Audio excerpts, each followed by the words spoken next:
यह लड़का हीरो के लिए सबसे जबरदस्त हथियार बनाता है, लेकिन बदले में उसे मिलती है निराशा और धोखा। हीरो ने ना सिर्फ उसके इकलौते परिवार के सदस्य को मार दिया, बल्कि उसकी क्रश की टांग भी काट दी। इसीलिए उसने बदला लेने की कसम खाई। किंगडम के सबसे अंधेरे पल में एक लेजेंडरी हथियार आखिरकार सामने आया। एक हीरो की तलवार आग और जादू से बनी।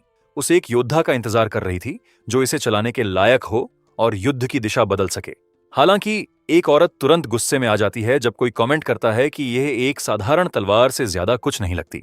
वह समझाना शुरू करती है कि ब्लेड एक पौराणिक धातु से बनी है, जिसे ऑर्चुलम कहते हैं। यह ना सिर्फ अपने असली मालिक के हाथों में बेहद हल्की होती है, बल्कि हर वार 10 गुना ज्यादा ताकतवर होता है और हीलिंग इफेक्ट्स को भी रोक सकती है। वह जोड़ती है कि यह अभी भी उन सबसे बहुत दूर है जो तलवार कर सकती है। इससे पहले कि वह इसके क्रिएटर को रिवील करे, क्रिएटर निकलता है उसका बचपन का दोस्त बिल बार्क, वही लड़का जिसे वह बचपन में पीटा करती थी। बिल क्लियरली शर्मिंदा नजर आता है और कहता है कि वह सिर्फ अपनी स्किल्स का इस्तेमाल दुनिया में शांति लाने के लिए करना चाहता है। हीरो एडमिरेशन के साथ तलवार स्वीकार करता है, यह जानते हुए कि शाही लोहार भी इतनी दुर्लभ धातु के साथ काम नहीं करते। बिल हालांकि चेतावनी देता है कि हथियार की असली कीमत इस पर निर्भर करती है कि क्या इसका इस्तेमाल करने वाला इसकी छुपी हुई क्षमता को खोल सकता है। हीरो करीब आता है, बिल के कंधे पर हाथ रखता है और वादा करता है कि वह उसे पूरे महाद्वीप का सबसे महान लोहार बनाएगा। वे शब्द सुनकर मेन कैरेक्टर की आंखें सितारों और उम्मीद से भर जाती हैं। बिल के लिए हीरो एक दिव्य प्रेरणादायक शख्सियत की तरह चमकता है। वह उसे अवकड़ली धन्यवाद देता है, खुद को एक साधारण देहाती लोहार से ज्यादा कुछ नहीं समझते हुए। अपने दिमाग में वह सिर्फ एक साइड कैरेक्टर है, फिर भी वह संतुष्ट है यह जानकर कि उसकी प्रतिभाएं अभी भी उपयोगी हो सकती हैं। जल्द ही बिल अपनी दोस्त सीपिया को बात करने के लिए बुलाता है। वह उसे एक अंगूठी दिखाता है जो उसने हीरो की तलवार बनाते वक्त तैयार की थी। घबराकर हकलाते हुए वह समझाता है कि अंगूठी भी ओरिकुलम से बनी है और कहता है कि यह उस पर अच्छी लगेगी। वह अपनी भावनाएं एक्सप्रेस करने की कोशिश करता है, लेकिन पूरी तरह से जबान बंद हो जाती है। आखिर में वह बस यह मांगने में कामयाब होता है कि वह अंगूठी को एक तोहफे के रूप में स्वीकार करे। इससे पहले कि वह उसे दे पाए, सीपिया धीरे से उसका हाथ पकड़ती है। वह बिल से कहती है कि वह उसे अंगूठी तभी दे जब डीमन किंग को हरा दिया जाए। उसका जवाब उसे कंफ्यूज्ड कर देता है। हालांकि वह एक मुस्कान जबरदस्ती बनाता है और मान जाता है। बिल अपनी मुट्ठी भींचता है, उसके शब्दों के पीछे के असली मतलब को समझते हुए। वह हमेशा से जानता था कि सीपिया हीरो से प्यार करती है, फिर भी उसने अपना नौका लेने का फैसला किया, क्योंकि वह जल्द ही उसके साथ एक ऐसी जगह दूर यात्रा करेगी जहां बिल कभी नहीं पहुंच सकता था। एक कड़वी मीठी मुस्कान के साथ वह अपनी किस्मत को स्वीकार करता है और सिर्फ हीरो के साथ उसकी खुशी की कामना करता है। 4 साल बीत जाते हैं और खबर फैलती है कि हीरो की पार्टी ने आखिरकार महान बुराई को हरा दिया है। कई सालों बाद बिल भट्टी में काम करता है, जबकि उसका अंकल सवाल करता है कि दुनिया को बचाने से कभी क्या हासिल हुआ। अप्रेंटिस शिकायत करता है कि वे अब टैक्सेस अफोर्ड नहीं कर सकते और भट्टी जल्द ही जब्त कर ली जाएगी। गुस्से में अंकल रुकी पर एक बोतल फेंकता है और चिल्लाता है कि एम्पायर को दोष देना चाहिए, जो बड़े स्टेट कंट्रोल्ड वर्कशॉप्स को तरजीह देती है। बिल अपने अंकल से बड़बड़ाना बंद करने के लिए कहता है, कहते हुए कि सरकार के पास अपनी वजहें होंगी। वह जोड़ता है कि बस यह जानना कि उसने हीरो की मदद की उसे गर्व से भर देता है। अप्रेंटिस मजाक उड़ाता है, बताते हुए कि हीरो को अब एम्पायर के लॉर्ड प्रोटेक्टर के रूप में सम्मानित किया जाता है। अंकल पर गिल्ट की लहर आती है जब वह कहता है कि बिल की जिंदगी बेहतर होती अगर उसने कभी पारिवारिक व्यवसाय नहीं संभाला होता। बिल उस ख्याल को मना करता है, जोर देकर कहते हुए कि यह उसका अपना फैसला था और वह पैसे कमाने का रास्ता ढूंढ लेगा। जैसे जैसे कर्फ्यू हीरो के आदेश पर नजदीक आता है, रात उतरती है और भट्टी सुनसान जंगल में खामोश हो जाती है। अगले दिन बिल अकेले शहर से गुजरता है, एक छोटा केस लेकर। वह सोचता है कि रिपेयर सर्विस शुरू करना एक अच्छा प्लान था, जब तक वह गली से तेज चीखें नहीं सुनता। मर्चेंट्स का एक ग्रुप अपने अधिकारों के लिए विरोध कर रहा है। कंफ्यूज्ड बिल एक राहगीर से पूछता है कि क्या हो रहा है। वह आदमी समझाता है कि एम्पायर अब एक्सक्लूसिवली बड़े गिल्ड्स के साथ व्यापार करेगी, जिससे बेचैनी फैल रही है। सोल्जर्स ने भीड़ को घेर लिया है ताकि व्यवस्था बनी रहे और बिल उसे एक्सप्लेनेशन के लिए धन्यवाद देता है। फिर भी बिल सोचता है कि प्रोटेस्टर्स मूर्ख हैं, यह मानते हुए कि डेमोनेस्ट्रेशन कुछ नहीं बदलेंगे। वह चिंतित है कि वे अपने परिवारों के बारे में सोचे बिना अपनी जानें जोखिम में डाल रहे हैं। स्थिति को बेकार समझते हुए वह मुड़ जाता है, तय करते हुए कि इसका उससे कोई लेना देना नहीं है। फिर कुछ उसका ध्यान खींचता है और वह अफरा तफरी में वापस देखता है। उसका चेहरा तुरंत बदल जाता है जब वह किसी को पहचानता है जिसे वह जानता है। उसका अंकल फिल प्रोटेस्टर्स के बीच खड़ा है, मर्चेंट्स के अधिकारों के लिए चिल्लाते हुए। हैरान, बिल सोचता है कि उसका अंकल इतनी खतरनाक चीज में क्यों शामिल होगा। फिल भी बिल को नोटिस करता है और उसे वहां देखकर बराबर हैरान लगता है। अचानक एक नाइट घोषणा करता है कि लॉर्ड प्रोटेक्टर के आदेश से कार्रवाई की जाएगी। मार्शल लॉ तुरंत घोषित किया जाता है और सोल्जर्स को अपने भाले उठाने का आदेश दिया जाता है। हथियार आगे की ओर इशारा करते हैं जब यूनिट आगे बढ़ने के लिए तैयार होती है। कुछ पलों बाद हमला करने का आदेश दिया जाता है और सोल्जर्स चार्ज करते हैं। बिना झिझके नाइट्स निहत्थी भीड़ पर हमला करते हैं। पैनिक फैलता है जब लोग भागते हैं और बिल दहशत में जम जाता है। खून की एक धार उसके चेहरे के पास से गुजरती है और जब उसे एहसास होता है कि क्या हुआ, वह डर से चीखता है। उसका चेहरा छितरा हुआ। यह देखकर अंकल फिल डेस्परेटली बिल को भागने के लिए चिल्लाता है। आखिरकार बिल इससे बाहर आता है और अपने अंकल का हाथ पकड़ता है। वह उसे खींचता है, चिल्लाते हुए कि वह एक छुपा हुआ रास्ता जानता है। वे एक संकरी गली में भागते हैं, भागने की कोशिश करते हुए दोनों अफरा तफरी और पीछा करने वाले गार्ड से। सोल्जर्स किसी को भी जाने नहीं देने से इनकार करते, आदेश चिल्लाते हुए जब वे पीछा करते हैं। एक नाइट को जरूरत पड़ने पर पूरी ताकत से वार करने का आदेश दिया जाता है। बिना दया के एक सोल्जर भागते हुए नागरिक को काट देता है। बिल भागता रहता है, फेफड़े जल रहे हैं, लेकिन वह उस केस को गिराने से मना करता है जो वह लेकर चल रहा है। वह अंधेरी गली में गहरे धकेलता है जबकि इंपीरियल गार्ड्स उसके पीछे बंद हो जाते हैं। जैसे ही वह भागता है, उसके पिता की यादें उसे भट्ठी में पहले दिनों के दौरान सिखाते हुए उसके दिमाग में उभरती हैं। अचानक उसके आसपास की दुनिया बदल जाती है। गली चमकती नीली रेखाओं में बदल जाती है, जैसे सब कुछ एक जीवित ब्लूप्रिंट बन गया हो। हर स्ट्रक्चर अपना भीतरी डिजाइन उसके सामने प्रकट करता है।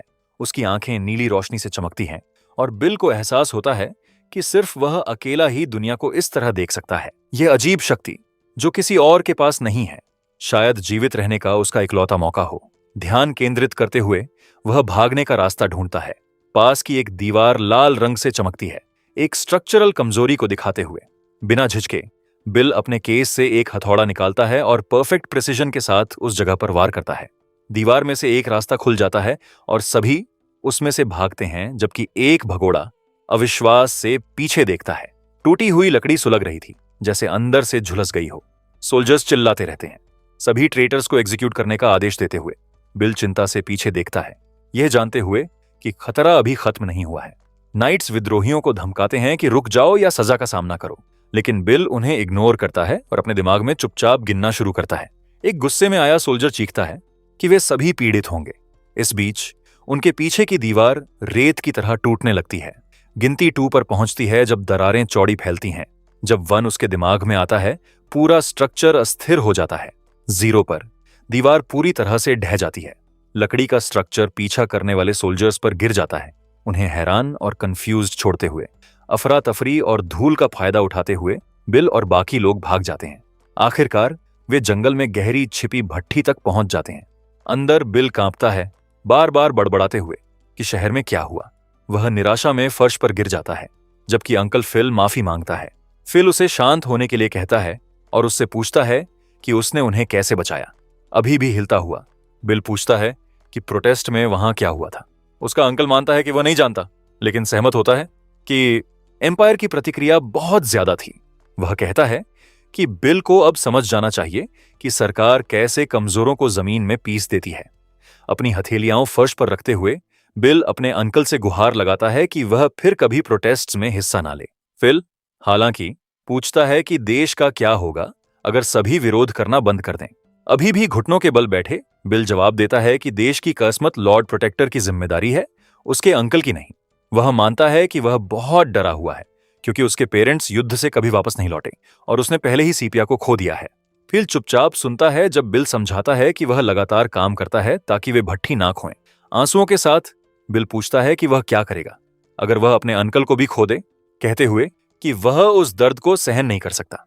उसके शब्दों से प्रभावित होकर फिल धीरे से उसके सिर पर हाथ रखता है और सब कुछ के लिए माफी मांगता है। फिर वह बिल को गले लगाता है, वादा करते हुए कि अब से वह उसे चिंता नहीं करने देगा। फिल बाद में दूसरों को बताता है कि वह मूवमेंट छोड़ रहा है और वे उसका फैसला स्वीकार करते हैं। उसकी पसंद से प्रेरित होकर दूसरे भी पीछे हट जाते हैं, अपनी जानें और जोखिम में डालने के लिए तैयार नहीं। एक बार टेंशन फीका पड़ने के बाद शांति आखिरकार साफ आसमान के नीचे बस जाती है। अगली सुबह तक सभी भगोड़े भट्ठी के अंदर शांति से सो रहे हैं। एक बेचैन रात के बाद हमारा प्रोटैगनिस्ट धीरे से जागता है। वह अपनी आंखें खोलता है, अभी भी हाल की अफरा तफरी से सुस्त। पास में उसका अंकल भी हिलता है और एक बार फिर उस डर के लिए माफी मांगता है जो उसने पैदा किया। राहत महसूस करते हुए बिल उसे आश्वासन देता है कि अब उसे भट्ठी के बारे में चिंता करने की जरूरत नहीं होगी। आखिरकार बिल वापस लेट जाता है, यह मानते हुए कि सब कुछ आखिरकार सामान्य हो गया है। वह शांति तब टूट जाती है जब भट्ठी के दरवाजे जबरदस्ती खोल दिए जाते हैं। एक पल में एम्पायर के सोल्जर्स अंदर घुस जाते हैं और उनका कमांडर सभी को गिरफ्तार करने का आदेश देता है। बिल को पकड़ लिया जाता है और राज्य के खिलाफ देशद्रोह का आरोप लगाया जाता है। उसे पूरी तरह से हैरान छोड़ते हुए सभी को बांध दिया जाता है और बाहर घसीटा जाता है, जबकि बिल यह समझने के लिए संघर्ष करता है कि क्या हो रहा है। उसे यह गलत लगता है क्योंकि हमला रात के दौरान आना चाहिए था। इसके अलावा भट्ठी अलग थलग है, ये अनक्लियर है कि सोल्जर्स ने उन्हें कैसे पाया। अचानक भगोड़ों में से एक चिल्लाता है कि यह डील का हिस्सा नहीं था, यह टॉम है जो अपने मास्टर का बचाव करने के लिए आगे आता है, जोर देते हुए कि बिल ने कभी प्रोटेस्ट्स में हिस्सा नहीं लिया। जैसे ही उन्हें ले जाया जाता है, बिल आखिरकार सच्चाई समझ जाता है। वह अपनी नजर अपने अप्रेंटिस पर गड़ाता है और समझ जाता है कि उसे उस व्यक्ति ने धोखा दिया है जिस पर उसने सबसे ज्यादा भरोसा किया था। टॉम कांप रहा है और अपने मास्टर की आंखों में नहीं देख पाता। शर्म से अभिभूत, हाथ बंधे हुए बिल चुपचाप पूछता है कि उसे क्यों धोखा दिया गया। फिर वह अपनी पूरी ताकत से चीखता है, यह जानने की मांग करते हुए कि टॉम ने उन सभी को क्यों बेच दिया। अप्रेंटिस समझाता है कि सोल्जर्स ने वादा किया था कि वे किसी भी हाल में बिल को गिरफ्तार नहीं करेंगे। उन्होंने कहा था कि अंकल फिल की उनके लिए कोई कीमत नहीं है। आंसुओं के साथ टॉम समझाता है कि भट्ठी वैसे भी जब्त होने वाली थी और फिल सिर्फ पीता था और प्रोटेस्ट्स में शामिल होता था।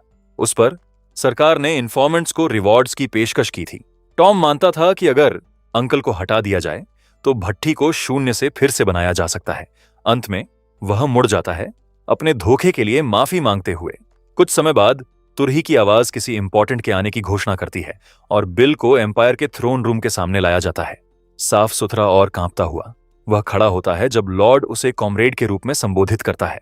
लॉर्ड प्रोटेक्टर खुद को हीरो ओलिवर प्राइम के रूप में प्रकट करता है और बिल को रिलैक्स करने के लिए कहता है।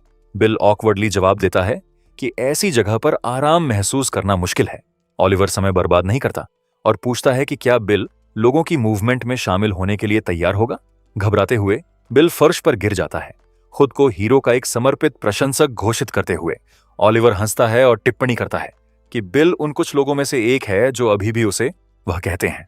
वह समझाता है कि बिल की मासूमियत पहले से ही झात है क्योंकि एक गवाह ने सब कुछ कंफर्म किया।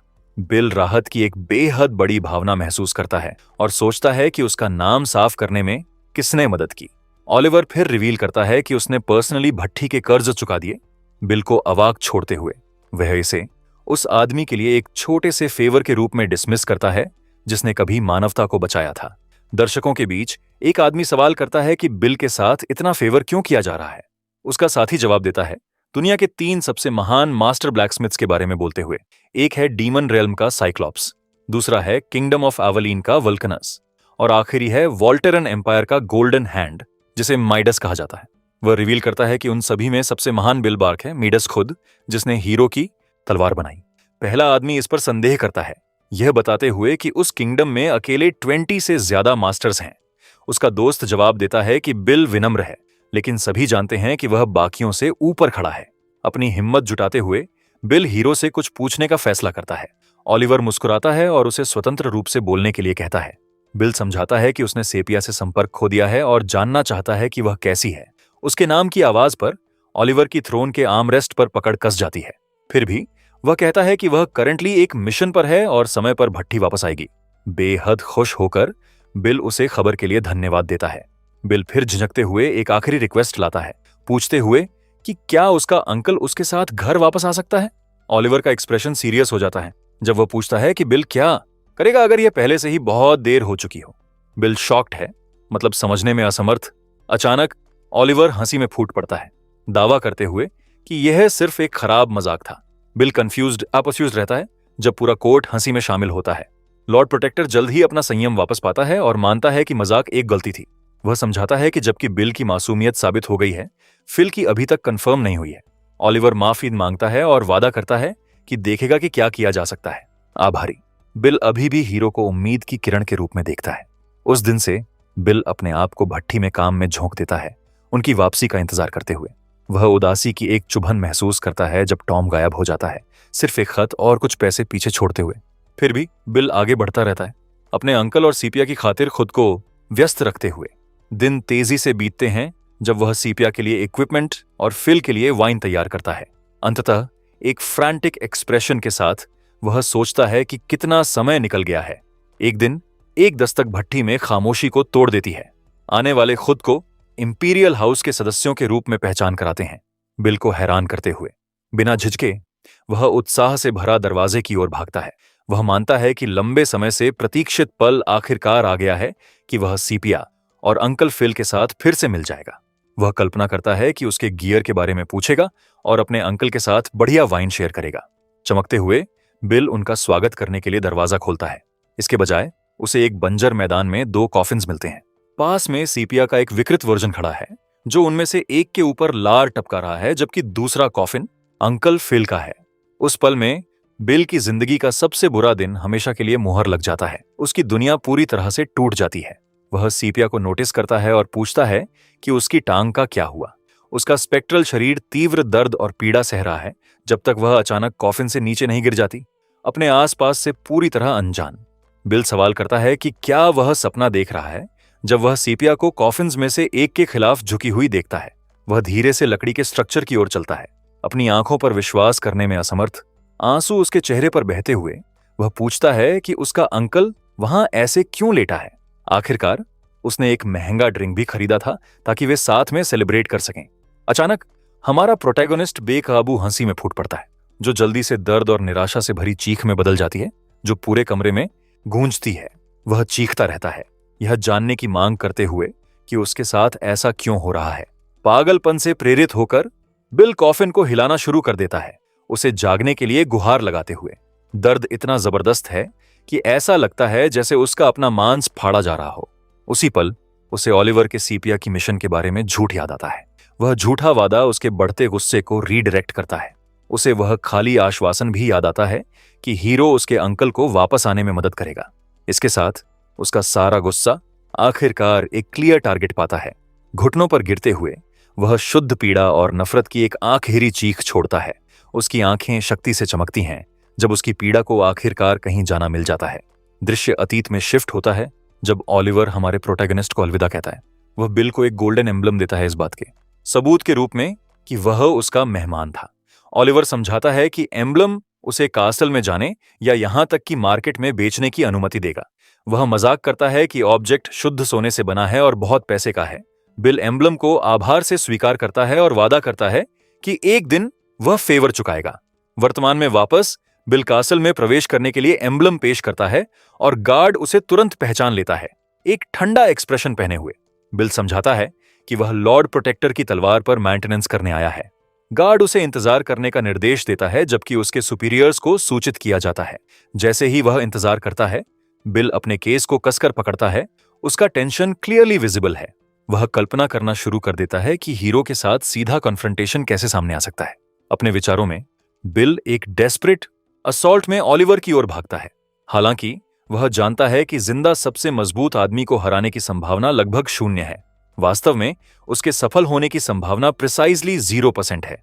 अपनी कल्पित लड़ाई में उसे आसानी से हरा दिया जाता है। आखिरकार हमारा प्रोटैगनिस्ट सिर्फ एक लोहार है, एक ट्रेनेड योद्धा नहीं। इसके अलावा हीरो के पास अब तक बनाई गई सबसे मजबूत तलवार है जो जीत को असंभव बनाती है। इसीलिए बिल सावधानी से अपने ऑप्शंस पर विचार करता है और अपने बदले के लिए एक सरल सॉल्यूशन पर पहुंचता है। यह कुछ ऐसा है जो सिर्फ एक लोहार ही पूरा कर सकता है और कुछ ऐसा जिस पर किसी को भी संदेह नहीं होगा। उसका प्लान अपनी रिपेयर स्किल्स का फायदा उठाना है। आखिरकार एक हथियार को रिपेयर करने वाला लोहार पूरी तरह से सामान्य है। इसकी वजह से ऑलिवर पूरी तरह से अपनी गार्ड कम कर देता है, कभी भी किसी खतरे को महसूस नहीं करता। नतीजतन अस्तित्व में सबसे शक्तिशाली हथियार हमारे प्रोटैगनिस्ट के हाथों में आ जाता है। दुनिया के सबसे मजबूत आदमी को रक्षाहीन छोड़ दिया जाता है। बिल मानता है कि उसका प्लान फ्लॉलेस है। वह पूछता है कि क्या उसे हैमर का इस्तेमाल करना चाहिए या हीरो की अपनी तलवार का, लेकिन ओलिवर जवाब देता है कि वह कभी हीरो बनना नहीं चाहता था। कंफ्यूज्ड, हमारा प्रोटैगनिस्ट मजाक उड़ाता है और पूछता है कि क्या ओलिवर अपनी जिंदगी के बारे में शिकायत करने वाला है। ओलिवर फिर समझाता है कि उसका मोह भंग हो गया, क्योंकि कोई एक व्यक्ति सभी को नहीं बचा सकता। बिल को अपना हाथ मेज पर पटकता है, यह तर्क देते हुए कि ओलिवर दुनिया में शांति लाया और उसे इस तरह बोलने का कोई हक नहीं है। अंत में हीरो सहमत होता है कि उसने दुनिया को विनाश से बचाया। हालांकि वह सवाल करता है कि क्या होता अगर डीमन किंग की सेना ने कभी आक्रमण नहीं किया होता, अगर दुनिया को इतने बड़े खतरे से बचाने की कभी जरूरत ही नहीं होती। ओलिवर समझाता है कि जवाब शुरू से ही सरल था। उन्हें सिर्फ इतना मजबूत बनना था कि कोई भी कभी उनका विरोध करने की हिम्मत ना करे। अगर राष्ट्र काफी शक्तिशाली होता तो युद्ध कभी नहीं होता। यही निष्कर्ष था जिस पर वह डीमन किंग को हराने के बाद पहुंचा। बिल चुप रहता है जब हीरो अपने असली इरादे रिवील करना शुरू करता है। उसका जवाब साफ था। वह मानता था कि उसे अकेले ही देश पर हमेशा के लिए शासन करना चाहिए। इसे पूरा करने के लिए उसने भ्रष्ट नोबिलिटी को नष्ट कर दिया और एम्पायर को मजबूत करने के लिए नई और सक्षम प्रतिभा की खोज की। ओलिवर अपने हाथ उठाता है और घोषणा करता है कि वह तब तक नहीं रुकेगा जब तक कोई भी नहीं बचेगा जो उनके खिलाफ खड़ा हो सके। फिर वह बिल से पूछता है कि क्या वह समझता है कि उसे इस जगह क्यों लाया गया। हमारा प्रोटैगनिस्ट ठीक से जवाब देने की परवाह नहीं करता और इसके बजाय अपनी पूरी ताकत से हीरो पर चार्ज करता है। वह चिल्लाता है कि अगर ओलिवर बोल चुका है तो अब उसके मरने का समय है। हालांकि अचानक हमले से हैरान हीरो कोई चिंता नहीं दिखाता। वह शांति से बिल की ओर उंगली इशारा करता है और कहता है कि यह सच में शर्म की बात है। अगले ही पल ओलिवर एक मैजिक एरो दागता है जो बिल के कंधे को छेद देता है। तीव्र दर्द उसके शरीर में फैलता है जब फोर्स उसे पीछे की ओर उड़ा देती है। जब वह जमीन पर गिरता है हीरो की तलवार उसकी पकड़ से फिसल जाती है और फर्श पर गिर जाती है, जबकि वह पीड़ा से चीखता है। चीख सुनकर गार्ड्स चेंबर में भागते हैं और बिल को जमीन पर लेटा हुआ पाते हैं। वे तुरंत पूछते हैं कि क्या लॉर्ड प्रोटेक्टर सही सलामत है, लेकिन वह इसे ब्रश ऑफ करता है और कहता है कि यह कुछ सीरियस नहीं था। बिना झिझके बिल को ओलिवर प्राइम पर हमला करने की कोशिश के लिए गिरफ्तार कर लिया जाता है। हमारा प्रोटैगनिस्ट फिर पूछता है कि ओलिवर को उसके बदले के प्लान के बारे में कब से पता था। हीरो जवाब देता है कि यह उस पल पूछने के लिए गलत सवाल था। आखिरकार डीमन किंग को अकेले हराने के बाद यह ऑब्वियस होता कि वह हॉस्टाइल इरादे को सेंस कर सकता है। उत्सुक बिल पूछता है कि ओलिवर ने उससे पहले क्यों नहीं निपटा। ओलिवर जवाब देता है कि यह इसीलिए था क्योंकि बिल बेहद सक्षम और प्रतिभाशाली था। फिर वह रिवील करता है कि वह चाहता था कि बिल उसके सबसे करीबी सहयोगियों में से एक बने। हीरो अपना हाथ बढ़ाता है और उसे बताता है कि ऑफर अभी भी उपलब्ध है। गार्ड से घिरा बिल पूछता है कि क्या ओलिवर सीरियस है और कहता है कि वह सिर्फ एक आखिरी सवाल पूछने के बाद ही फैसला करेगा। ओलिवर को यह मनोरंजक लगता है, लेकिन ईमानदारी से जवाब देने के लिए सहमत होता है। एक स्टर्न एक्सप्रेशन के साथ बिल पूछता है कि सीपिया के साथ क्या हुआ। वह जानना चाहता है कि वह इतनी भयानक और बचाई ना जा सकने वाली हालत में क्यों पहुंची।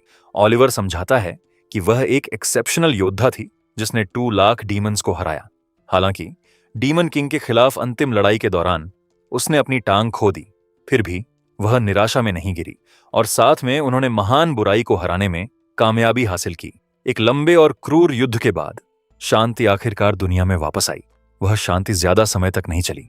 मानवता जल्द ही आपस में लड़ने लगी। जैसे जैसे किंगडम की शक्ति कमजोर हुई, यहां तक कि हीरोज को भी वापस फ्रंट लाइंस पर भेज दिया गया। सीपिया अकेली पीछे छोड़ दी गई, एक व्हीलचेयर में कैद। जबकि उसके दोस्त लड़ते रहे, वह बेकार और अकेली महसूस करती रही। अकेलेपन से अभिभूत होकर वह तब तक पीती रही जब तक दुख ने उसे फर्श पर गिरा नहीं दिया। फिर से उपयोगी बनने के लिए डेस्परेट होकर वह कुछ फॉरबिडन की ओर मुड़ गई। डार्क मैजिक के इस्तेमाल के माध्यम से वह बैटलफील्ड पर वापस लौटने में कामयाब हो गई। ओलिवर कहता है कि बिल पहले ही उस शक्ति के साइड इफेक्ट्स देख चुका है। हीरो फिर पूछता है कि क्या बिल ने उसकी प्रपोजल के बारे में फैसला कर लिया है। बिल ऑफर को इग्नोर करता है और कहता है कि उसके सवाल का अभी तक जवाब नहीं दिया गया है। वह यह जानने की मांग करता है कि ओलिवर सीपिया के साथ उसे सपोर्ट करने के लिए क्यों नहीं रहा। वह उसकी कॉमरेड थी, फिर भी उसने उसे इतनी दुखद हालत में गिरने दिया। बिल चिल्लाता है कि उसने दुनिया को बचाने के लिए उसके साथ लड़ते हुए अपनी टांग खो दी। वह जोड़ता है कि लॉर्ड प्रोटेक्टर के रूप में ओलिवर के पास उसकी मदद करने की शक्ति और प्रभाव था। सीपिया के खुशी से दौड़ने की तस्वीर बिल के दिमाग में चमकती है। वह कहता है कि उसे ओलिवर की किसी और से ज्यादा जरूरत थी। ओलिवर जवाब देता है बिल पर दोष उस पर शिफ्ट करने की कोशिश करने का आरोप लगाते हुए। वह चिल्लाता है कि अगर बिल सच में परवाह करता तो उसे खुद जाकर उसकी मदद करनी चाहिए थी। जबकि ओलिवर दुनिया को बचा रहा था, बिल सुरक्षित रूप से भट्ठी में काम कर रहा था। उसकी ओर इशारा करते हुए ओलिवर मांग करता है कि वह उसे लेक्चर देने की हिम्मत कैसे करता है। हीरो बिल को अपनी जिम्मेदारियों को छोड़ने के लिए कावर्ड कहता है और फिर चुप हो जाता है। एक जवाब का इंतजार करते हुए ओलिवर अचानक मजाकिया तरीके से हंसना शुरू करता है और कावर्ड शब्द दोहराता है। बिना वार्निंग के उसका एक्सप्रेशन पागलपन और नफरत में बदल जाता है। एक तेज गति में वह बिल की बांह काट देता है। बिल शॉक्ड होकर उस खाली जगह को देखता है जहां कभी उसकी बांह थी। ओलिवर चिल्लाता है कि वह किसी भी चीज के लिए कोई जिम्मेदारी नहीं उठाता जिसकी उसके लिए कोई कीमत नहीं है। वह जोड़ता है कि बिल की जान सिर्फ उसके पिछले योगदान की पहचान से बख्शी गई थी। बिल की कटी हुई बांह फर्श पर गिरती है जब खून फैलता है और दर्द उस पर हावी हो जाता है। वह अपनी पूरी ताकत से चीखता है जब ओलिवर मुड़ता है। हीरो कमरा छोड़ देता है, बिल को अकेले पीड़ा झेलने के लिए छोड़ते हुए। कुछ समय बाद बिल की पुरानी भट्ठी नजर में आती है, अब पूरी तरह से अबैंडन, छोड़ दी गई। एक दस्तक दरवाजे पर गूंजती है जब कोई पुकारता है, पूछते हुए कि क्या अंदर कोई है। बिना वार्निंग के दरवाजा खुलता है और बिल वहां एक खाली बेजान नजर के साथ खड़ा है। आने वाली निकलती है सैरा, हीरो पार्टी की एक पूर्व सदस्य और बिल की पुरानी दोस्त। जो कुछ हुआ उसे सुनने के बाद वह अपनी दोस्त की किस्मत को समझ जाती है। सैरा मजाकिया तरीके से टिप्पणी करती है कि ओलिवर के शासन के तहत राष्ट्र ने प्रॉस्पेरिटी हासिल की है, लेकिन उसकी कमेंट बिल को इरिटेट करती है। फिर वह शिकायत करती है कि उसका विजिट बेकार था क्योंकि वह अब एक लोहार के रूप में काम नहीं कर सकता। अपनी बांह की इतनी दुखद हालत के साथ भी बिल हार मानने से इनकार करता है। वह जोर देता है कि वह अभी भी काम करने में सक्षम है। फिर भी वह उसके लिए एक डैगर बनाने या कोई भी रिपेयर संभालने से मना कर देता है।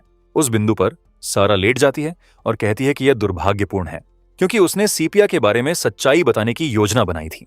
यह सुनकर बिल अपना रुख बदलता है और काम लेने के लिए सहमत होता है, लेकिन सिर्फ इस एक बार। उसके जवाब से खुश होकर वह पूछती है कि वह डैगर के लिए कितना चार्ज करने की योजना बना रहा है। बिल जवाब देता है कि पेमेंट मटेरियल्स की कीमत और सीपिया की पूरी कहानी होगी। सारा शर्तें स्वीकार करती है और वे दोनों बात करने के लिए बैठ जाते हैं। जबकि बिल काम करता है, सारा समझाती है कि हीरो ने पूरी कहानी को खुद के फायदे के लिए रीशेप किया। फिर वह पूछती है कि क्या बिल सच में मानता है कि सीपिया डीमन किंग के अटैक से बचने में फेल हो गई होगी। आखिरकार सीपिया पार्टी की दूसरी सबसे तेज सदस्य थी, सिर्फ सारा से पीछे। उसके अनुसार डीमन किंग तेज था लेकिन ओवरवेलमिंगली शक्तिशाली नहीं। पास में सीपिया उस अंगूठी के साथ खेल रही थी जो बिल ने उसके लिए बहुत पहले बनाई थी। अंत में सारा रिवील करती है कि सीपिया वॉर से बचने में फेल नहीं हुई, उसने जानबूझकर ना बचने का फैसला किया। उसने डीमन किंग के अटैक से हीरो को बचाने के लिए खुद को कुर्बान कर दिया। बैटलफील्ड की हकीकत उससे बहुत अलग थी जो बताया गया था। सच में यह ओलिवर था जो सीपिया के पास आया और युद्ध के दौरान उसकी मदद के लिए कहा। उसे लॉर्ड प्रोटेक्टर बनने के लिए जीत की जरूरत थी, लेकिन स्थिति उसके खिलाफ हो रही नौती थी। सीपिया हालांकि उसकी रिक्वेस्ट से इनकार करती है, यह मानते हुए कि वह अपनी हालत में किसी काम की नहीं हो सकती। वह उसे अपनी घायल टांग दिखाती है और कहती है कि वह कुछ भी कंट्रीब्यूट नहीं कर सकती। ओलिवर करीब आता है और उसे बताता है कि इतनी माइनर इशू की चिंता ना करे। फिर वह एक ग्रिमोयर पेश करता है जो उन्होंने डीमन टेरिटरी से रिकवर की थी। सीपिया हॉरिफाइड हो जाती है जब उसे एहसास होता है कि यह फॉरबिडन डार्क मैजिक की किताब है। वह तर्क देती है कि इस तरह की शक्ति को किसी को भी नहीं चलाना चाहिए। ओलिवर अपनी मुट्ठियां भींचता है, क्लियरली उसके जवाब से नाखुश। गुस्से से अभिभूत होकर वह किताब उस पर फेंक देता है। हीरो चिल्लाता है कि वे कॉमरेड्स हैं और उसे उसकी रिक्वेस्ट से इनकार करने का कोई हक नहीं है। फिर वह करीब आता है और उनके बॉन्ड के बारे में बात करना शुरू करता है, कहते हुए कि उसने हमेशा उसे सिर्फ एक फेलो योद्धा से ज्यादा के रूप में देखा है। सीपिया ओलिवर के अचानक कन्फेशन से पूरी तरह अवाक रह जाती है। यह जानकर कि उसने क्या कहा है, वह तुरंत इसे ब्रश ऑफ करता है, यह दिखावा करते हुए कि यह सिर्फ एक लापरवाह जबान की फिसलन थी। वह माफी मांगता है और सुरुज से कहता है कि वह सब कुछ भूल जाए जो उस दिन हुआ। जैसे ही वह जाने के लिए मुड़ता है, सीपिया चुप रहती है, गहरे विचार में। कुछ पलों बाद वह पुकारती है और उसे इंतजार करने के लिए कहती है। अपनी आंखों में रिजॉल्व के साथ सीपिया ओलिवर को देखती है और अपनी पसंद बनाती है। यह देखकर हीरो एक क्रूर मुस्कान छोड़ता है, यह जानते हुए कि उसका प्लान सफल हो गया था। सारा पास में छिपी हुई थी, चुपचाप सब कुछ सामने आते हुए देख रही थी और उसने सीपिया को प्रपोजल के लिए अग्री करते हुए सुना। करीब में सीपिया अचानक किसी चीज से चौंक जाती है और एक आइटम फर्श पर गिरा देती है। यह ओरिकुलम की अंगूठी है जो बिल ने बड़ी देखभाल से उसके लिए बनाई थी। अंगूठी जमीन पर लुढ़कती है और आखिरकार बिल के पैर के पास आकर रुक जाती है। उस पल में बिल सच्चाई समझ जाता है। वह उसकी ओर चलता है और पूछता है कि क्या वह एक सेकंड के लिए उसका हाथ देख सकता है। कंफ्यूज्ड लेकिन पुसलूश नहीं, सीपिया अपना हाथ बढ़ाती है और बिल धीरे से अंगूठी उसकी उंगली पर रखता है। वह उसे बताता है कि इस तरह वह इसे फिर नहीं खोएगी। हालांकि अंगूठी तुरंत सीपिया की उंगली से फिसल जाती है और गिर जाती है। बिल को यह अनसेटलिंग लगता है क्योंकि अंगूठी अब उस पर बिल्कुल फिट नहीं होती। उसे क्लियरली याद है कि उसने इसे सीपिया के हाथ से परफेक्टली मैच करने के लिए बनाया था। फिर भी अब यह आसानी से उसकी उंगली से नीचे फिसल जाती है। अचानक वह अंगूठी गिरा देता है और बेहद अनवेल महसूस करना शुरू कर देता है। बिल जमीन पर गिर जाता है, सवाल करते हुए कि उसके साथ ऐसा क्यों हो रहा है। आंसू उसकी आंखों से निकलते हैं और उसके नीचे की मिट्टी में भीग जाते हैं। वह अपनी मुट्ठी कसता है और चीखता है, गुस्से और दर्द से अभिभूत होकर। उसकी सारी पीड़ा निराशा से भरी एक चीख में फूट पड़ती है। वह अपनी मुट्ठी जमीन पर पटकता है, वह सारी फ्रस्ट्रेशन रिलीज करते हुए जो वह अंदर रोके हुए था। जैसे ही वह वहां लेटा है, वह सोचना शुरू करता है कि उसकी जिंदगी कब टूटने लगी। वह खुद से पूछता है कि क्या यह तब शुरू हुआ जब उसने अपनी भट्ठी में एक अप्रेंटिस को स्वीकार किया, या शायद जब उसने सीपिया को रोकने की कोशिश किए बिना जाने दिया। अंत में वह सवाल करता है कि क्या असली गलती हीरो को तलवार सौंपना था। बिल मानता है कि उसने जो कुछ भी किया वह सिर्फ यह साबित करता है कि वह सच में कितना कमजोर था। वह पूरी तरह से हेल्पलेस महसूस करता है, जमीन पर फैला हुआ, उठने के लिए कोई ताकत नहीं बची। अचानक वह एक औरत का विजन देखता है जो उस पर नरमी से मुस्कुरा रही है। यह सेपिया है जो करीब आती है और धीरे से गर्मजोशी और देखभाल के साथ उसके चेहरे को छूती है। आंसू बिल की आंखों से बहते रहते हैं जब वह सोचता है कि क्या हो रहा है। वह सवाल करता है कि क्या वह जो कुछ हुआ उसके बाद उसे कंफर्ट करने आई है। गिल्ट उस पर हावी हो जाता है जब उसे एहसास होता है कि जब उसे उसकी सबसे ज्यादा जरूरत थी तब उसने कभी कुछ नहीं किया। अपनी किस्मत बदलने का संकल्प लेते हुए बिल अपने बचे हुए हाथ से अपना हैमर पकड़ता है और सीपिया से वादा करता है कि वह हर गलती को सुधारेगा जो उसने की है। एक सिंगल शक्तिशाली वार से वह एक नया हथियार बनाना शुरू करता है, अपनी सारी ताकत काम में डालते हुए। एनर्जी उसके शरीर में सर्ज करती है जब वह भट्ठी में बिना आराम के टायरलेस काम करता है। वह कसम खाता है कि वह सब कुछ ठीक कर देगा, चाहे आगे कुछ भी आए। सारा फिर अलविदा कहती है, बताते हुए कि वह 2 हफ्तों में डैगर कलेक्ट करने के लिए वापस आएगी। जाने से पहले वह मानती है कि वह भी ओलिवर को रोकने में फेल होने के लिए गिल्ट रखती है। बिल चुप रहता है जब वह जाने की तैयारी करती है। वह उसे बताती है कि अगर उसे कभी मदद की जरूरत हो तो उसे बस उसे बुलाना है, वादा करते हुए कि वह कम से कम एक बार उसकी मदद करेगी। इसके साथ वह चली जाती है। कुछ समय बाद भट्ठी से रोशनी का एक बड़े पैमाने का बर्स्ट निकलता है। प्रोटैगोनिस्ट बदला हुआ उभरता है, अब एक मेटल बांह रखते हुए, और कसम खाता है कि उसका बदला टोटल और अनवेवरिंग होगा। दृश्य स्टूडेंट्स के एक ग्रुप को जंगल में दौड़ते हुए शिफ्ट करता है। उनका लीडर हांस से दिन के मिशन के बारे में सभी को ब्रीफ करने के लिए कहता है। हांस समझाता है कि पास के विलेज में विस्फोट होने की रिपोर्ट्स आई हैं। लीडर रिस्पॉन्स से संतुष्ट है और हांस स्थिति को आउटलाइन करना जारी रखता है। वह जोर देता है कि उनकी प्रायोरिटी जांच है, लड़ाई नहीं। ग्रुप सहमत होता है, फिर एरिया को खोजना शुरू करने के लिए अलग हो जाता है। जल्द ही वे उस जगह पर पहुंचते हैं जहां विस्फोट हुए थे और सबूत के लिए आसपास की जांच करना शुरू करते हैं। एक स्टूडेंट बताता है कि हवा में बारूद का कोई निशान नहीं है। एक और ऑब्जर्व करता है कि बिखरा हुआ सॉडस्ट ताजा है, मतलब अपराधी दूर नहीं हो सकता। एक लड़की फिर टेलीपोर्टेशन मैजिक की संभावना उठाती है। हांस जवाब देता है कि लोकेशन विलेज के इतने करीब है कि एस्केप मैजिक को सुरक्षित रूप से इस्तेमाल नहीं किया जा सकता। लीडर सभी की तेज ऑब्जर्वेशंस की प्रशंसा करता है और कहता है कि वे सही दिशा में जा रहे हैं। अचानक कुछ उनका ध्यान खींचता है और ग्रुप सावधानी से जांच करने के लिए आगे बढ़ता है।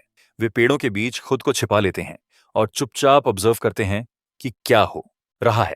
वे जो देखते हैं वह हमारा प्रोटैगनिस्ट स्वॉर्ड टेक्निक्स प्रैक्टिस कर रहा है।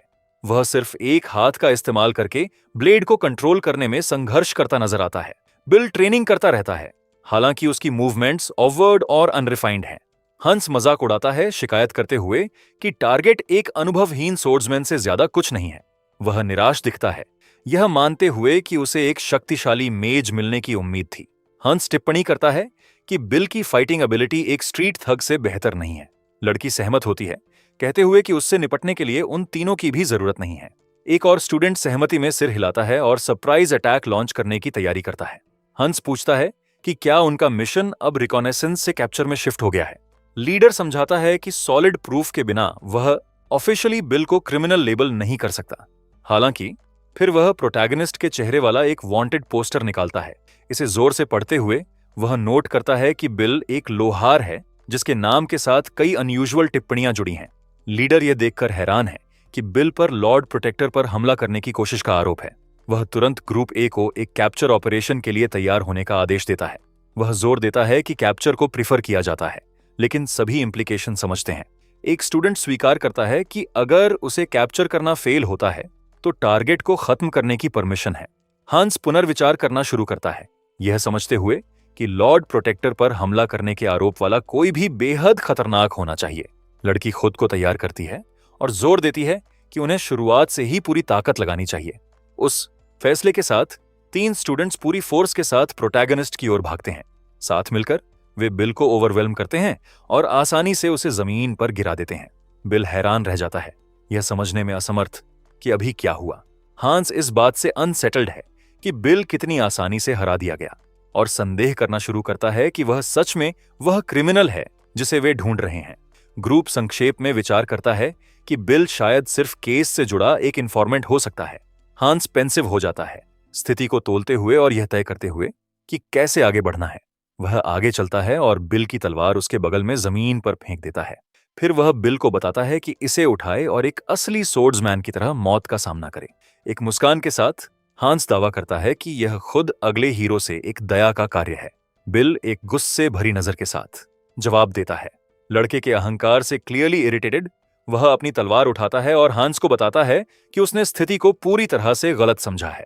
चूंकि उन्होंने बिना वार्निंग के उस पर हमला किया, बिल तय करता है कि बातचीत बेकार है।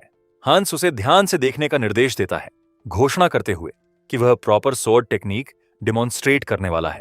वह यह समझाकर शुरू करता है कि वार करने से पहले खुद और ओपोनेंट के बीच की दूरी का कैसे जज करें। तेज फुटवर्क के साथ हांस अपना अगला मूव तैयार करता है, फिर एक सिंगल स्मूथ मोशन में इनक्रेडिबल स्पीड से आगे लपकता है। बिल शॉक्ड है, ब्लेड को भी देखने में असमर्थ जब यह उसकी गर्दन के खतरनाक रूप से करीब चमकती है। हांस अपनी व्याख्या जारी रखता है, यह नोट करते हुए कि एक स्ट्राइक को बिना रुकावट के फ्लो करना चाहिए। वह तुरंत एक और शक्तिशाली मनूवर के साथ अपनी बात साबित करता है। और भी करीब स्टेप करते हुए वह सीक्वेंस पूरा करता है और प्रोटैगनिस्ट में सीधे एक भारी किक मारकर खत्म करता है। आखिरकार बिल ब्लो को लैंड होते हुए महसूस करता है और दर्द से चीखता है जब हांस का स्ट्राइक कनेक्ट करता है। शुद्ध फोर्स बिल को बैटलफील्ड पर उड़ा देती है। जैसे ही वह वहां लेटा है, वह हांस को उसका मजाक उड़ाते हुए सुनता है, उसके प्रयास को डिसग्रेसफुल कहते हुए। एक ठंडे एक्सप्रेशन के साथ हांस मांग करता है कि बिल कैसे उस सारे समय की भरपाई करने का इरादा रखता है जो उसने बर्बाद किया है। उसी समय ग्रुप का लीडर महसूस करता है कि स्थिति के बारे में कुछ गलत है। उनका असाइनमेंट विलेज के पास रिपोर्टेड विस्फोटों की जांच करना था और टूटे पेड़ों और बिखरी चट्टानों ने क्लियरली साबित किया कि शक्तिशाली ब्लास्ट्स हुए थे। इसकी वजह से उन्होंने मान लिया कि अपराधी एक मेज या एक्सप्लोसिव्स इस्तेमाल करने वाला कोई होना चाहिए। इसके बजाय उन्हें जो मिला वह एक अनुभवहीन सोर्ड्समैन था जिसमें माना का कोई निशान नहीं था या बारूद की गंध नहीं थी। जमीन पर लेटा हुआ प्रोटैगनिस्ट हांस से रुकने की गुहार लगाता है। हांस पूछकर जवाब देता है कि उसे एग्जैक्टली क्या रुकना चाहिए और अपना अटैक जारी रखता है। तब लीडर को एहसास होता है कि अगर कोई और शामिल नहीं है तो बिल का असली हथियार कुछ पूरी तरह से अलग होना चाहिए। डेस्परेशन में बिल अपना हाथ फैलाता है और उन्हें बताता है कि इसे खत्म कर दें। उसका हथियार बिल्कुल भी ब्लेड नहीं था, बल्कि कैनन के करीब कुछ था। बिना वार्निंग के लाल एनर्जी का एक बड़ा बर्स्ट डेटोनेट्स होता है और स्टूडेंट्स में से एक में स्लैम करता है। एक विजन दिखाई देता है जिसमें चेन्स से बंधा एक हाथ ओवरवेलमिंग शक्ति के नीचे टूट रहा है। हंस चीखता है और अपना कान पकड़ता है, बिल पर अपना हथियार छिपाने के लिए कावर्ड होने का आरोप लगाते हुए। बिल वापस फायर करता है, सवाल करते हुए कि कौन सा सोर्ड्समैन इतनी आसानी से अपनी तलवार को डिस्कार्ड कर सकता है। वह मजाक उड़ाता है, जोर से सोचते हुए कि क्या हांस सोर्ड्समैन कहलाने लायक भी है। वे शब्द हंस के गुस्से को इग्नाइट करते हैं। अपमान से एनरेज्ड होकर वह कसम खाता है कि वह बिल के बाकी हिस्सों के साथ उसका मुंह फाड़ देगा। पूरी तरह से कॉर्नर्ड, बिल अपनी आंखें कसकर बंद कर लेता है, अंतिम स्ट्राइक के लिए खुद को तैयार करते हुए। ब्लो लैंड होने से पहले स्टील हवा में क्लैश करता है। ग्रुप लीडर ने आखिरी सेकंड में स्टेप किया है हंस के अटैक को ब्लॉक करते हुए। हंस अपने इंस्ट्रक्टर पर चिल्लाता है, अचानक इंटरफेरेंस से हैरान। लीडर हालांकि बिल की टैक्टिक की प्रशंसा करता है, ये नोट करते हुए कि यह उनके खिलाफ कितनी इफेक्टिव थी। इसमें एक सिंगल अटैक में अपने टारगेट को हराने के लिए काफी डिस्ट्रक्टिव फोर्स थी। फिर भी सबसे क्रूशियल पल में युवा अप्रेंटिस झिड़का। डर से अपनी आंखें बंद करके उसने हंस को फिनिश करने का मौका खो दिया। लीडर समझाता है कि यह झिझक साबित करती है कि बिल ने कभी किसी की जान नहीं ली है, और चाहे लड़ाई कितनी भी फियर्स हो जाए, किसी को मारना कभी सिंपल नहीं होता।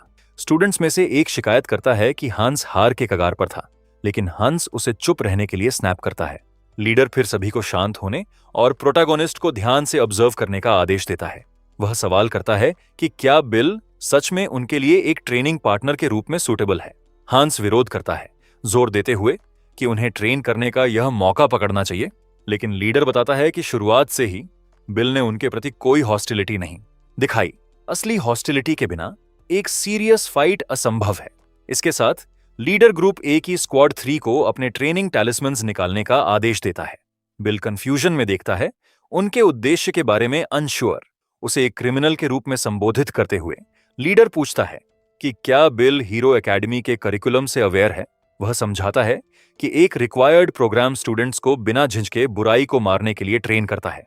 इस उद्देश्य के लिए वे एक जीवित क्रिमिनल का इस्तेमाल करते हैं, स्टूडेंट्स को खून और चीखों के आदी बनाते हुए।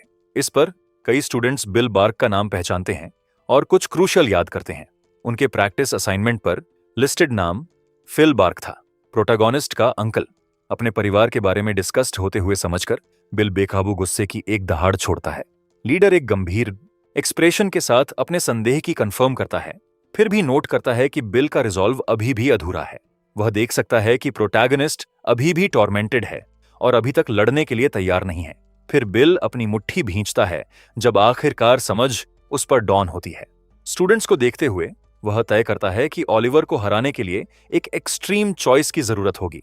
वह निष्कर्ष निकालता है कि उसे हीरो ने जो कुछ बनाया उसे मिटा देना होगा। स्टूडेंट्स सहित आंसू उसके चेहरे पर बहते हुए और एक डिरेंज्ड मुस्कान इस पर फैलती हुई वह अपने नए डार्क उद्देश्य को एम्ब्रेस करता है। हमारा प्रोटैगोनिस्ट अपने पैरों पर उठता है और उनसे अपना अटैक लॉन्च करने से पहले एक पल के लिए रुकने के लिए कहता है। फिर वह पूछता है कि क्या वे कॉम्बैट ट्रेनिंग के लिए एक प्रॉपर टारगेट चाहते हैं। बिल समझाता है कि वह एक लोहार है और अपनी करंट स्टेट में उससे लड़ना ग्रुप के लिए अच्छी प्रैक्टिस नहीं होगी। कंफ्यूज्ड लीडर पूछता है कि वह इस सब से क्या इंप्लाई करने की कोशिश कर रहा है। प्रोटैगोनिस्ट जवाब देता है कि उसे सिर्फ थोड़ा समय चाहिए। वह खुद को इक्विप करने के लिए एक छोटा ब्रेक मांगता है और वादा करता है कि वह सच में उन्हें हराने की कोशिश करेगा। दूसरे स्टूडेंट्स हालांकि मान लेते हैं कि वह सिर्फ भागने का मौका ढूंढ रहा है और लीडर से उसे तुरंत खत्म करने का आग्रह करते हैं। प्रोटैगोनिस्ट भाग जाओ शब्दों को क्लियर स्कॉर्न और डिस्डेन के साथ दोहराता है। वह पूछता है कि क्या वे सच में मानते हैं कि वह भागेगा। उसके रिजॉल्व को नोटिस करते हुए लीडर युवा आदमी की रिक्वेस्ट के लिए सहमत होता है। वह पूछता है कि तैयारी में कितना समय लगेगा। बिल जवाब देता है कि 1 घंटा काफी होगा और लीडर उसे जाने और तैयार होने का आदेश देता है। फिर भी वह बिल को चेतावनी देता है कि वह पहले से ही जानता है कि क्या होगा अगर वह समय पर वापस नहीं आता। स्टूडेंट्स में से एक मजाक करता है कि वे उसके अवशेषों को पिग्स को खिला देंगे, अपनी टेस्टलेस ह्यूमर पर जोर देने के लिए मांस का एक टुकड़ा भी उठाते हुए। जैसे जैसे समय बीतता है लड़का दावा करता है कि प्रोटैगनिस्ट पहले ही भाग गया है। लड़की मिशन के लिए क्रेडिट खोने की शिकायत करती है, लेकिन लीडर उन्हें थोड़ा और इंतजार करने के लिए कहता है। देरी से रेस्टलेस होते हुए लड़की बोर्डम में स्ट्रेच करती है। अचानक एक मेटल हाथ आसमान से गिरता है, स्टूडेंट्स में से एक की ओर दौड़ता हुआ। ऑब्जेक्ट हवा में कैच किया जाता है, लड़की को पूरी तरह से कंफ्यूज्ड छोड़ते हुए कि अभी क्या हुआ। कुछ पलों बाद बैटलफील्ड के सेंटर में एक बड़ा आग का विस्फोट होता है। धुएं के माध्यम से एक मेटल हाथ बनता है और हवा में लड़की के हाथ पर क्लैंप हो जाता है। वह टेरर से चीखती है जब मेटल बांह एक चेन से जुड़ी उसकी ओर खींचती है। तुरंत बाद बिल बैटलफील्ड पर एक बड़े इंटिमिडेटिंग आर्मर के सूट को पहने दिखाई देता है। एक सिंगल नीली आंख चमकीली रूप से चमक रही है। वह शांति से घोषणा करता है कि अब सिर्फ 35 उंगलियां बची हैं। एनरेज्ड स्टूडेंट्स में से एक दूसरों को बिल को सबसे पीड़ादायक तरीके से मारने के लिए चिल्लाता है। बाकी 2 स्टूडेंट्स अपनी पूरी ताकत से प्रोटैगनिस्ट पर भागते हैं। वे एक कोऑर्डिनेटेड स्ट्राइक की कोशिश करते हैं, फिर भी बिल पूरी तरह से अनफेज्ड लगता है। एक हार्डन्ड एक्सप्रेशन के साथ वह एक असली लड़ाई के लिए खुद को तैयार करता है। अपनी तलवार खींचते हुए वह युवा फाइटर्स के खिलाफ एक मजबूत कॉम्बैट स्टांस लेता है। लीडर फिर जोर से सोचता है कि इतने भारी आर्मर से ढके एक ओपोनेंट से कैसे डील करना चाहिए। वो खुद जवाब देता है, कहते हुए कि जॉइंट्स कमजोर बिंदु हैं, और स्टूडेंट्स में से एक तुरंत अटैक करता है।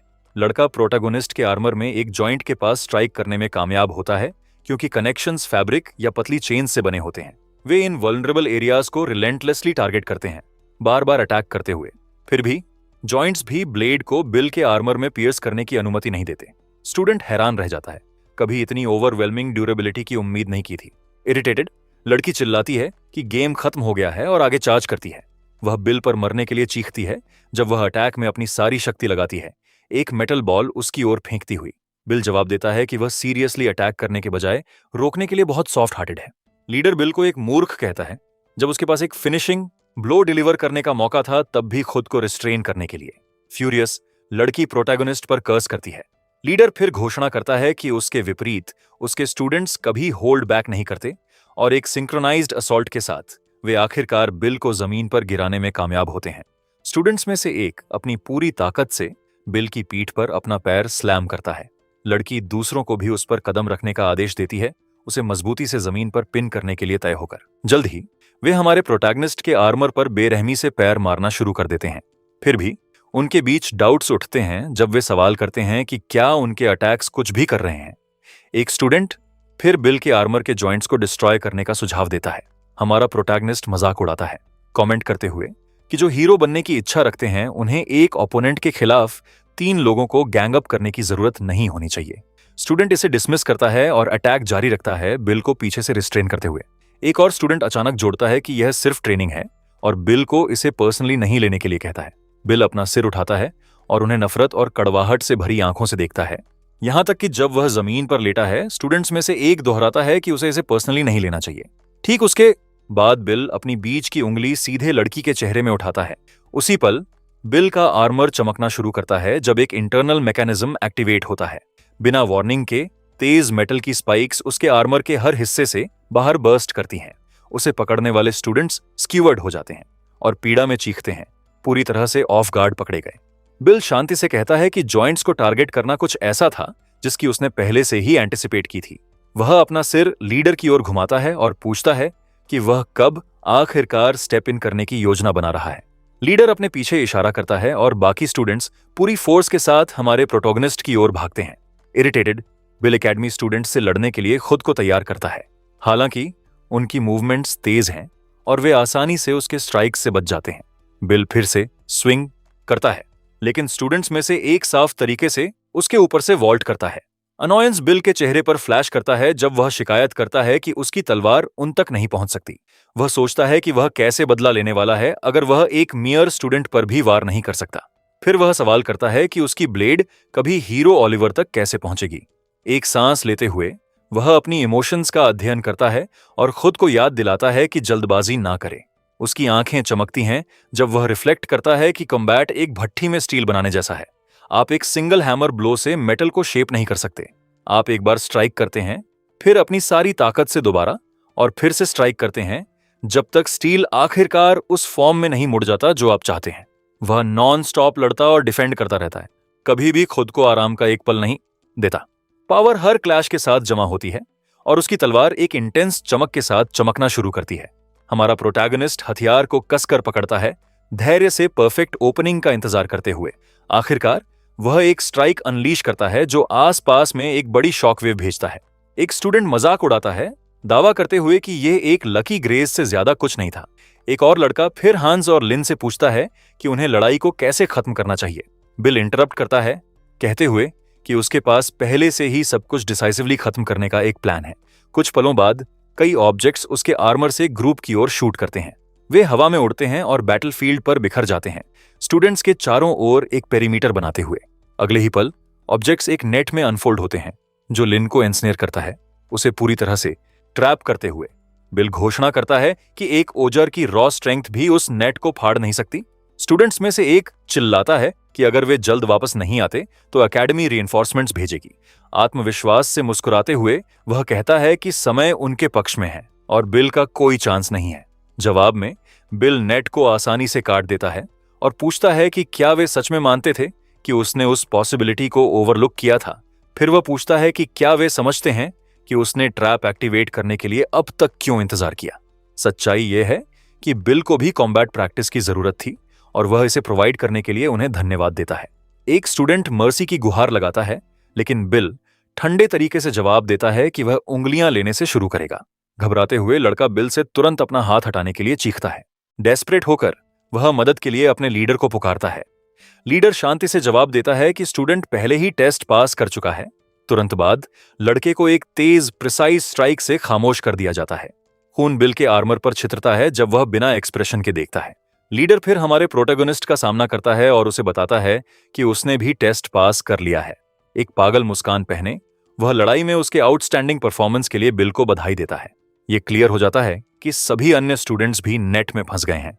लिन प्योर टेरर से भरी एक चीख छोड़ती है जब वह देखती है कि उसके क्लासमेट्स के साथ क्या हुआ है। एक और लड़का चिल्लाता है कि लीडर पागल हो गया है, स्थिति को समझने में असमर्थ। इससे पहले कि वह आगे रिएक्ट कर सके, उसे अपने ही लीडर द्वारा पीछे से स्ट्रक किया जाता है, जो उसे एक नजर भी नहीं देता। स्टूडेंट पूरी तरह से हैरान रह जाता है, यह स्वीकार करने में असमर्थ कि उसके मास्टर ने उसे धोखा दिया है। बिना झिझक या दया के लीडर अपने ही स्टूडेंट्स की जानें खत्म कर देता है। बाद में वह उन्हें बताता है कि आखिरकार आराम करें, यह जोड़ते हुए कि वह उम्मीद करता है कि वे बेहतर एडल्ट्स वाली दुनिया में फिर से जन्म लेंगे। बिल सतर्क रहता है, अपनी तलवार को कसकर पकड़ते हुए और एक पल के लिए भी इसे नीचे करने से इनकार करते हुए। अंततः लीडर उसे इतना टेंस होना बंद करने के लिए कहता है, कहते हुए कि लड़ाई पहले ही खत्म हो गई है। वह दोहराता है कि बिल ने टेस्ट पास कर लिया है। बिल हिल गया है क्योंकि वह देख या समझ नहीं सका कि अभी क्या हुआ था। वह सवाल करता है कि मास्टर अपने ही स्टूडेंट्स को क्यों मारेगा और सोचता है कि किसी ऐसे इंसान से कैसे लड़ा जा सकता है।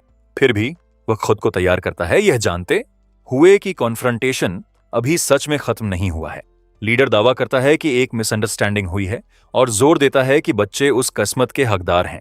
वह जोड़ता है कि चीजों को जल्दी खत्म करना उन्हें और लंबे समय तक पीड़ित होने देने से दयालु था। उसकी आंखों में एक अजीब और भयानक सर्टेनिटी रिफ्लेक्टेड है जब वह बोलता है। अचानक बिल एक तेज और ओवरवेलमिंग स्ट्राइक अनलीश करता है, लेकिन लीडर टिप्पणी करता है कि उसने पहले से ही उस अटैक पैटर्न को एंटिसिपेट किया था। बिल फिर से स्ट्राइक करता है, लेकिन आदमी उसे जारी रखने से पहले सुनने के लिए कहता है। वह रिवील करता है कि वह यहां स्पेसिफिकली प्रोटैगनिस्ट की खोज में आया था। फिर वह बिल से पूछता है कि क्या वह Lord Protector hero Oliver Prime के प्रति नफरत रखता है, कहते हुए कि वह भी वैसा ही महसूस करता है और बिल को ट्रैप करने के लिए एक सरप्राइज मूव इस्तेमाल करता है। वह सुझाव देता है कि उन्हें बात करनी चाहिए और सब कुछ एक बार और हमेशा के लिए रिजॉल्व करना चाहिए। लीडर बिल को एक हार्ड स्टेयर के साथ देखता है, क्लियरली अपना पेशेंस खो चुका है। इसके बावजूद प्रोटैगनिस्ट अनफोकस्ड लगता है, एक कांपता हुआ हाथ फैलाते हुए, जबकि सांस के लिए हाँफ रहा है। आदमी घोषणा करता है कि कोई और चॉइस नहीं है और एक ब्रिलियंट रोशनी एरिया में फ्लड करती है। बिल के पास आते हुए वह कहता है कि यह भयानक किस्मत कुछ ऐसी है जो बिल ने खुद पर लाई है। फिर वह एक डेवस्टेटिंग ब्लो डिलीवर करता है, हवा में खून स्प्रे करते हुए। दृश्य अचानक शिफ्ट होता है जब प्रोटैगनिस्ट जाग जाता है, एक हॉरिफिक नाइटमेयर से चीखते हुए। वह खुद को एक अनफेमिलियर कमरे के अंदर एक लकड़ी के बिस्तर पर लेटा हुआ पाता है। अपने चेहरे को छूते हुए वह सोचता है कि क्या वह सच में जिंदा है। वह कंफ्यूजन में चारों ओर देखता है, सवाल करते हुए कि वह कहां है और उसके आर्मर का क्या हुआ। वह बिस्तर के पास मेज पर रखा एक पेन पकड़ता है। बिल दरवाजा खोलता है। पेन को कसकर पकड़ते हुए वह सावधानी के साथ आगे बढ़ता है, अवेयर कि खतरा पास हो सकता है। वह बाहर क्या हो रहा है ऑब्जर्व करने के लिए एक संकरी क्रैक से झांकता है। वहां वह लीडर को कई लोगों से घिरा हुआ देखता है, जबकि कोई एक की के बारे में पूछता है। पास में एक और आदमी लगातार पीता है और ड्रेको को उसके लिए और अल्कोहल लाने के लिए पुकारता है। एक युवा आदमी सीपिया को एक क्रिस्टल पेश करता है और वह खुशी से मुस्कुराती है, क्लियरली एन्चांटेड। वह धीरे से क्रिस्टल को अपने हाथों में क्रेडल करती है। इसे देखकर बिल शॉक में जम जाता है और पेन को भींचता है, यह समझते हुए कि लड़की सच में सीपिया है। अचानक एक आवाज घोषणा करती है कि वह जाग गया है और बिल पीछे से स्टार्टल्ड हो जाता है। उसकी आंखें टेरर से फैल जाती हैं जब वह समझता है कि उसे पाया गया है। इंस्टिंक्ट पर काम करते हुए वह एक डेस्परेट अटैक में पेन के साथ लैश करता है। ग्रुप अलार्म में रिएक्ट करता है, चिल्लाते हुए कि उनके बॉस पर हमला किया गया है। हालांकि ओरिएंट शांति से कहता है कि सब कुछ ठीक है और सभी को वापस बैठने का आदेश देता है। मुस्कुराते हुए वह समझाता है कि वह स्ट्राइक को ब्लॉक करने में कामयाब रहा, हालांकि पेन अभी भी उसे पियर्स कर गया। इरिटेटेड, एक लाल बालों वाला लड़का बिल पर स्नैप करता है, पूछते हुए कि क्या वह चोट पाना चाहता है और क्या वह जानता भी है कि बॉस कौन है। ओरिएंट तुरंत इंटरवीन करता है, उसे शांत करते हुए और समझाते हुए कि बिल सब कुछ से जो उसने अनुभव किया, कंफ्यूज्ड और फ्राइटेंड होना चाहिए। फिर वह बिल से पूछता है कि क्या वह परमिशन के बिना सीपिया को साथ लाने के लिए उसे माफ कर सकता है। आखिरकार लीडर खुद को ओरिएंट के रूप में इंट्रोड्यूस करता है और सीधे मुख्य बिंदु पर आता है। ओरिएंट फिर बिल को लॉर्ड प्रोटेक्टर को उखाड़ने के लिए अपने फैक्शन में शामिल होने के लिए इनवाइट करता है। बिल सवाल दोहराता है और लीडर जवाब देता है कि उसकी एबिलिटीज एक इनवैल्यूएबल एसेट होंगी। इसके बावजूद हमारा प्रोटैगनिस्ट तुरंत बिना किसी झिझक के ऑफर को रिजेक्ट कर देता है, क्योंकि उसकी जिंदगी का एकमात्र उद्देश्य पर्सनली लॉर्ड प्रोटेक्टर को खत्म करना है। ओरिएंट शांति से सुनता है, उसके चेहरे पर एक फेंट मुस्कान, और कहता है कि वह बिल की बदले की इच्छा को समझता है। हालांकि वह जोड़ता है कि किसी को हराना जो एब्सोल्यूट शक्ति रखता है एक आसान काम नहीं होगा। इसकी वजह से ओरिएंट एक टेम्पररी अलायंस का सुझाव देता है, प्रपोज करते हुए कि वे सिर्फ तब तक कोऑपरेट करें जब तक हीरो ओलिवर हार नहीं जाता। वह बिल को आश्वासन देता है कि उसके बाद वह जो चाहे वैसा काम करने के लिए स्वतंत्र होगा। पूरा ग्रुप अपना ध्यान बिल की ओर मोड़ता है, चुपचाप उसके जवाब का इंतजार करते हुए। जवाब देने के बजाय हमारा प्रोटैगनिस्ट बड़ी फोर्स के साथ ओरिएंट का हाथ दूर स्ट्राइक करता है। उसका गुस्सा ओवरफ्लो करते हुए वह सवाल करता है कि क्या उसे कभी उन लोगों के साथ काम करना चाहिए जो उसके अनकले को चोट पहुंचाने के लिए जिम्मेदार हैं। नफरत उसकी आंखों में जलते हुए वह उन सभी को तुरंत छोड़ने का आदेश देता है, चेतावनी देते हुए कि अगर वे नहीं जाते तो वह अटैक करेगा। लड़कों में से एक जोर देता है कि सब कुछ एक मिसअंडरस्टैंडिंग था, लेकिन बिल उसे एक्नॉलेज भी नहीं करता। लीडर आगे स्टेप करता है और पूछता है कि क्या अकेले बदला सच में काफी होगा। बिल आर्ग्यू करने की कोशिश करता है, फिर भी ओरिएंट उसे बोलना खत्म करने से पहले इंटरप्ट करता है। फिर वह पूछता है कि क्या बिल सच में मानता है कि वह हीरो का सामना खुद कर सकता है। हमारे प्रोटैगनिस्ट का शरीर कांपता है जब वह जवाब देता है कि उसे यह अपने हाथों से करना होगा। उसके हाथ से धीरे धीरे खून टपकने की भावना जब नुकसान की पीड़ा उसे अंदर से खाती है। ओवरवेल्म्ड, वह दर्द में चीखता है और पूरी निराशा में जमीन पर गिर जाता है। वहां घुटने टेकते हुए बिल सवाल करता है कि उसे अपना बदला हासिल करने के लिए कौन सा रास्ता लेना चाहिए। वह अपनी बांह के नुकसान, सीपिया और अपने अंकल फिल की मौत का शोक मनाता है। एक और लड़का स्टेप इन करता है और कहता है कि बस हो गया, कहते हुए कि बिल ने पहले ही अपनी बात क्लियर कर दी है। उस पल एक युवा आदमी अप्रोच करता है और टिप्पणी करता है कि आखिरकार पर्सनली उससे मिलना एक खुशी की बात है। बिल उसकी ओर देखता है, हर उस चीज से कंफ्यूज्ड जो हो रही है। उसकी नजर युवा आदमी के हाथों पर टिकती है और वह सोचता है कि उसकी उंगलियों का क्या हुआ। युवा आदमी खुद को एड्रिक के रूप में इंट्रोड्यूस करता है और सुझाव देता है कि बिल कहानी का बाकी हिस्सा सुने। दृश्य एक प्रिजन में शिफ्ट होता है जहां कई हथियार जमीन पर बिखरे हुए हैं। एक गार्ड कैदियों पर चिल्लाता है, उन्हें हथियार उठाने और कॉम्बैट के लिए तैयार होने का आदेश देते हुए। एक आदमी घोषणा करता है कि जो कोई भी लड़ाई में काउंट को हरा सकता है वह अपनी आजादी कमाएगा। कैदियों में से एक विरोध करता है, कहते हुए कि वे साधारण लोग हैं जिन्हें लड़ने का कोई ज्ञान नहीं है। वह समझाता है कि वे सिर्फ अपनी आवाजें सुनी जाना चाहते थे, फिर भी काउंट कोई चिंता नहीं दिखाता। प्ली को डिसरिगार्ड करते हुए आदमी चेन्ड हॉस्टेजेस को आगे लाने का आदेश देता है। कैदियों की हॉरर के लिए उनके अपने परिवार के सदस्य हॉस्टेजेस के रूप में रिवील किए जाते हैं। काउंट उठता है और कहता है कि वह सिर्फ अपने कंपेनियंस का सम्मान करता है क्योंकि वे मजबूत हैं। वह आगे समझाता है कि हथियार उठाने से पहले वे खुद कैदियों से अलग नहीं थे। वे एक बार फार्मर्स, कारपेंटर्स और मर्चेंट्स थे, लेकिन वह कहता है कि अतीत अब उसके लिए मायने नहीं रखता। फिर वह घोषणा करता है कि अगर कैदी अपने लिए नहीं लड़ सकते तो वह उन्हें ऐसा करने की एक वजह देगा, और वह सभी के सामने फीमेल हॉस्टेजेस में से एक को हरास करना शुरू कर देता है। डेस्पिरेशन से प्रेरित होकर औरत का पति काउंट की ओर भागता है उसे बचाने की कोशिश में। जवाब में काउंट औरत को अपने सामने घसीटता है, अटैक को ब्लॉक करने के लिए उसे एक ह्यूमन शील्ड के रूप में इस्तेमाल करते हुए। आदमी शॉक में जम जाता है, अपनी पत्नी को अपनी आंखों के सामने हॉस्टेज देखते हुए। बिना किसी झिझक के कांट अपना हथियार उसकी पीठ में थ्रस्ट करता है, उसे अपने पति के सामने मार देते हुए, खून उसकी ब्लेड को दागदार करते हुए। वह ठंडे तरीके से दूसरों से पूछता है कि वे अभी भी वहां खड़े कुछ नहीं कर रहे हैं। वह उनका मजाक भी उड़ाता है, पूछते हुए कि क्या उसे एक बार फिर उनकी मदद करने की जरूरत है इससे पहले कि वे लड़ेंगे। आखिरकार गुस्से से ओवरवेल्मेड कैदी अपनी सारी ताकत से काउंट पर चार्ज करते हैं। काउंट उन्हें अपनी ओर भागते हुए देखता है बिना किसी भावना के। वह अपना हथियार हवा में उछालता है, एक असली लड़ाई के लिए खुद को तैयार करते हुए। पलक झपकते में एक नरसंहार होता है और उनमें से हर एक हार जाता है। अंत में आदमी घोषणा करता है कि कमजोरी एक पाप है